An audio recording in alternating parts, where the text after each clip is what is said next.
Hey guys, your host BT here, welcoming you to the EDH Commander Challenge 100 sub special. And as promised for you today, I've got for you a deck tech.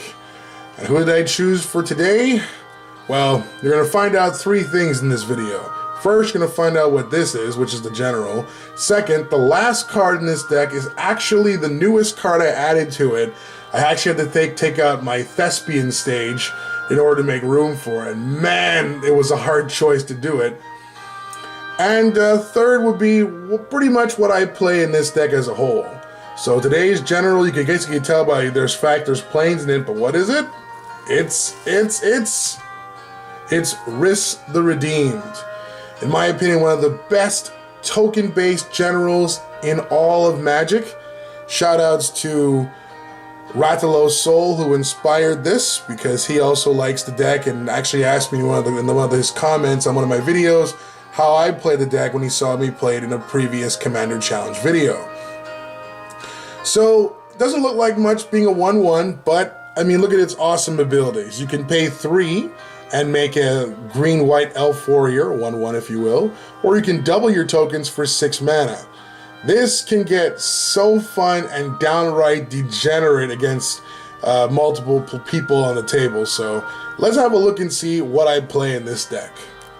First off, I've got 18 lands, 6 of which are plains, because I rely more so on my green spells to go forward. So here's a quick look at my plains, very nice to look at.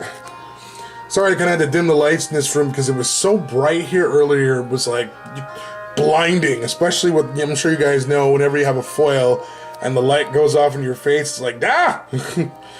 So here I also play 12 forests. Some of them I have alternate arts from animes I love. Some of them are the awesome unhinged ones I was lucky to get back in the day. So you got your 12 forests there. That is it for basic lands, so a total of 18 basic lands. Then we've got 11 non-basics. Let me just get the pile going here. Sorry. So, obviously, I gotta play Temple Garden when you're playing Celestia. Canopy Vista, which I think is really underrated. Verdant Catacombs was only fetch line I really had aside that I could use. It's amazing. An always underappreciated Croson Verge. This thing, I didn't even realize when I first got it that this thing can go for dual lands. It's so great for this deck, and it saved my butt so many times. I also play the Hideaway lands, which are Windbrisk Kites and Mossworth Bridge, because both of their conditions to get the card underneath it, very easy for a token deck to get up to 8 to get to 10 power, or to attack with 3 creatures, and then boom, you get something cool extra as a surprise. And then, of course, you can't run a token deck without Gaia's Cradle. It's just amazing. 1 green mana for each creature you control. I, of course, play a little bit of land destruction because, you know, never know. Someone else might have a Gaia's Cradle or may have some form of, you know, Nykthos or God knows what of those new Ixalan lands. So I do play a Strip Mine and a Ghost Quarter. Oh, that flashes like, jeez. I do play a Dark Depths, as I said, unfortunately, and it was a really hard decision. I took out my Thespian stage, which, as you guys know, can totally go along with this in instantly getting your 20/20. But with the mana that I generate so quickly in this deck, it's relatively easy to do it with just this. And my last land is V2 Guys of the City Tree. I tell you guys, it was the hardest decision in the world to choose between this and Gavany Townships. But because of one of the Planeswalkers you'll see later, you'll see why I chose this. So that is it for lands. Next up, I've got a grand total of 15 cards that generate tokens in the deck. Starting off with Elspeth, Knight Errant, which makes soldiers, can give a creature a giant growth and a jump, and if you're lucky enough to pop its ultimate, well then you basically have a free token that gives you with an Avicen's ability, making all your stuff indestructible. Nissa, hard to pop her ultimate, but hey, she makes plant tokens and they're very useful, especially with like Tristani giving you extra life. Plus, that Gavany Townships I was talking about earlier, her -2 is essentially a Gavany Township. Primeval Bounty. This card has saved my butt several times, actually, when someone, I won't name names, Matthias. Just kidding. Love you still, Matt, you're cool. He got me down with on an off-camera game with the most degenerate Soren Markov, putting me at 10, and I had to climb my life total back up with this. This thing gives you 3 abilities. You play creatures, you get beasts, you play non-creature spells, you can boost a creature by 3, and just for playing lands, you gain 3 life. Oracle of Moldain, this card, besties, honestly. I also play Freyalise. She's the reason why Llanowar Elf didn't make it, even though she's not all that popular because, you know, she's 5 for what she does. I like her. She's great in taking out artifacts and enchantments, making Llanowar Elves. And hey, if you pop her ultimate, extra draw for you, why not? Imperious Perfect. A double whammy here on this one, giving boost to your elf creatures, and essentially, because of the fact she boosts all other elves, for 1 mana you get to make a 2/2 elf. Probably like, I guess, Rhys the Redeem's ex-girlfriend or something. Growing ranks during your upkeep, populate. Just get an extra token, a copy of a token you already have, so heck yeah, doesn't cost anything. Then you have 2 cards that essentially do the same thing, which are Anointed Procession and Parallel Lives. So basically whenever an effect would put tokens into play under your control, you get double that. So you get a double-double with Rhys out too. I got Garruk Wildspeaker, more beast tokens, great with Gaia's Credit when you get a massive creatures out. And hey, if you're ready to finish somebody off, why not Overrun? Celestia Guildmage, more Saprolings, more boost. Primal Vigor. Now some are going to be like, whoa, whoa, whoa, whoa. Where is the doubling season? But I'll tell you what. Eventually I want to get a doubling season. Right now, you know, it's kind of outside my cost. I want to get it foiled and it's around like 100 something. So oddly enough, when I did play this in a multiplayer, I was actually even told, you're lucky that that thing works for us, because if it was doubling season, we would all attack you. So in a one-on-one, I would totally say you guys are right. Go doubling season, and in reality, probably go doubling season anyway. But I'm so surprised how Primal Vigor, when you're sharing the wealth with everybody, giving other people the chance to make more tokens and get plus counters, that they'll back off you a little bit. Then we got Titania. I eventually want to make a full deck starring this person. She's so great. Brings a land from your graveyard back to play, where it's great with your fetch lands, your strip mines. Not to mention, not only you get the value from getting the land back, but then you get more tokens, and with some of those double effects I showed you, why not? And of course we got Tristani, Celestia's Voice. I love the fact that this is just whenever a creature comes into play, you gain life equal to its toughness. So even your 0/1 plants you get off of Nissa give you life. And she populates. Tristani Summoner. I remember the first time I saw somebody use this card, it was even meaner than something that I would do. They had out a Conjurer's Closet, and every turn they were getting rid of this and making more and more and more. So basically for 7 mana, you get her who's a 1/1, you get 3 tokens, a 2/2 White Knight with Vigilance, a 3/3 Green Centaur, and a Rhino with Trample that's a 4/4. And the last card needs no explanation. It is the Miracle of Miracles, Entreat the Angels. Gimme Angels. Oh! Next up, this deck requires very much a lot of mana to get going and to be able to have lots of board presence. And for that reason, I have over 20 cards in the deck just to help me sort through my deck or get the mana that I need. So we've got here Birds of Paradise. Shaman of Forgotten Ways, I play it simply because of the fact that I have quite a few creature spells. And hey, it's Biorhythm ability at the end. Why not? I love Biorhythm, as cheesy as that sounds.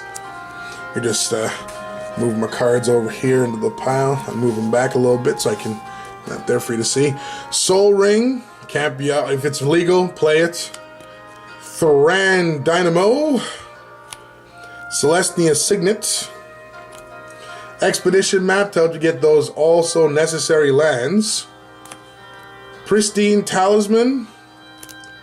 Cage Sun. Boost plus doubling a color of your mana? Yes, please. And the better Cage Sun, Mirari's Wake, where you double all your land. I also have Nature's Lore. Kadama's Reach. Cultivate. Then for creatures, I've got Elvish Archdruid, Oracle of Moldiah. Love this card. Wood Elves, Priest of Titania, Explore,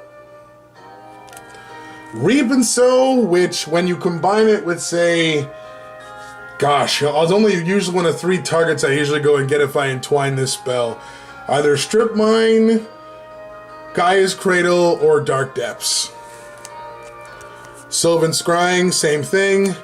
And last but not least, Crop Rotation. Which, by the way, fun fact about this card, if I got the foil version of this, it'd be, I think, the most expensive card in the deck. This thing, foil, from Urza's Saga, costs more than a foil Karn Liberated. Wow. Yet the common version is like $2. I have a small amount of cards that I use to power up my creatures. They include the likes of Beastmaster's Ascension, +5/+5, yeah. Eldrazi Monument, yes, give my creatures flying indestructible, yes sir. Kamal, Fist of Krosa, when you play Gaia's Cradle, you got an army of creatures, let loose and overrun like crazy. And usually when you play True Conviction, the game is more or less half over if this stays out. I think the only card more that I would love to play if I had more room would be Cathar's Crusade. And I have it, but making it, that's the worst part about making a deck when you love it. You have so many things you want to put in it, and you just don't have the room. And I've never really needed to use Cathar's Crusade when I used to play it to go for wins. It works better in my just mono white decks. And then I have 6 cards to search out creatures. We have Green Sun Zenith, Eldamari's Call. Genesis Wave doesn't really search out, but it pretty much swarms. I guess it counts. Elvish Harbinger to get out my elves, plus it's a mana buddy. Worldly Tutor. And last but not least, Chord of Calling. Then you have to have a few cards to slow down the enemy. And for me, I have 5, so not that many. I have Ghostly Prison in case, I'm playing a deck similar to mine that busts out creatures like crazy. It's got to make them pay 2 for each attacking you. This Relic of Progenitus is only there because I come across so many decks that use like Reanimator and Graveyard Retrieval, so shut it down. Glare of Subdual, one of the most underappreciated Celestia cards as far as I'm concerned. Tapping down your opponent's artifacts they may need, that like a Gilded Lotus, Soul Ring, tap it down. And then of course, Silence and Orm's Chant, which do the same thing, make a player not being able to play spells for a turn. Almost like taking a time walk, if you will. Then, the other part that's most important about this deck is having the ability to get rid of permanents, and this deck has a lot of ways of doing that. Starting with Beast Within, which is basically the green Vindicate. Day of Judgment, destroy all creatures. Martial Coup, which, this card, at least on 2 occasions, saved my life when I had Risk the Redeemed out, so why not? Oblivion Ring, just get rid of a nasty permanent. Aura Shards, if this card comes out early when you're playing a token deck, your opponent is so handicapped until they get rid of it. Seed Spark, I play this instead of Return to Dust simply because of the fact that I'm playing a token deck and I like to get those extra saplings, could be useful. Speaking of Karn, we mentioned earlier, I do play Karn Liberated just for the removal. I've never once used its ultimate because why? Declaration in Stone, another Swords to Plowshares basically. Crib Swap, basic another Swords, and it gives him a 1/1 token. Plus you can even hit your own stuff if you have a way of doubling your tokens out and then make yourself some more creatures. Journey to Nowhere, just again, more creature removal. Hour of Reckoning, the Wrath of God that tokens love. Path to Exile, and Swords to Plowshares, 2 staples in any deck that plays white. And last but not least, Ugin the Spirit Dragon. This card is, and Genesis Wave are the only 2 ways in the deck that you can essentially guarantee yourself the win if you get their ultimates off. You Genesis Wave for, say for example, 8. Unless your opponent has Board Web coming up, he's probably dead. And the same goes for Ugin's ultimate ability. Draw 7 cards, gain 7 life, put 7 permanents into play. Thank you!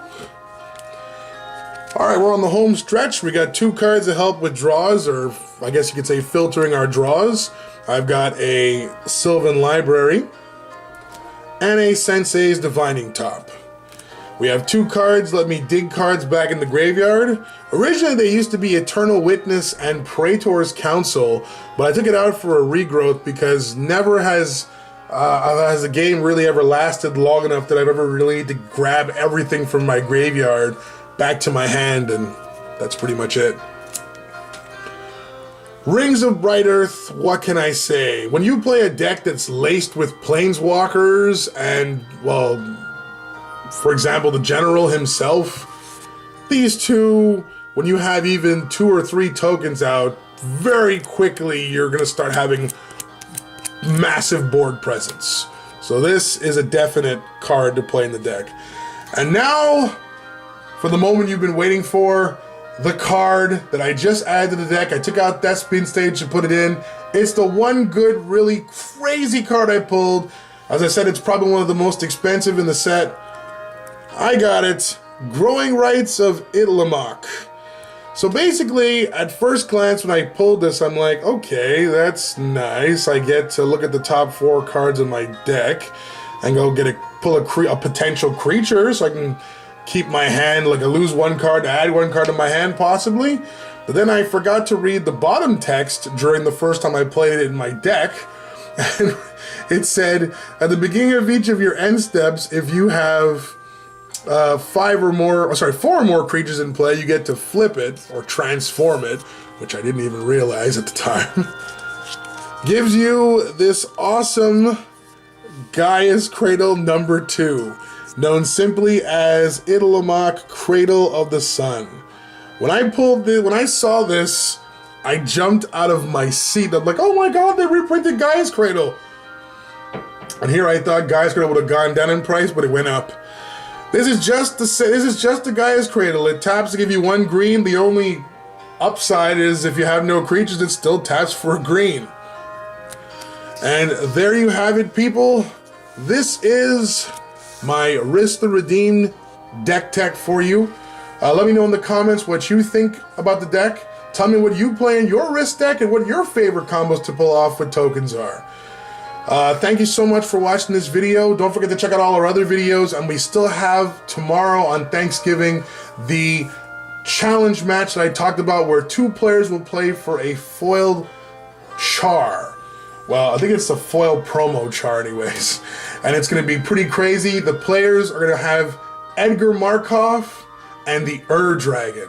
So it's going to be insane. So definitely check that out. It's going to be coming out tomorrow. So for now, once again, thank you guys so much for watching. Thank you to our subscribers, our viewers, and you for checking this out. I'm BT. Continue to like and subscribe to our videos if you love EDH and MTG like we do.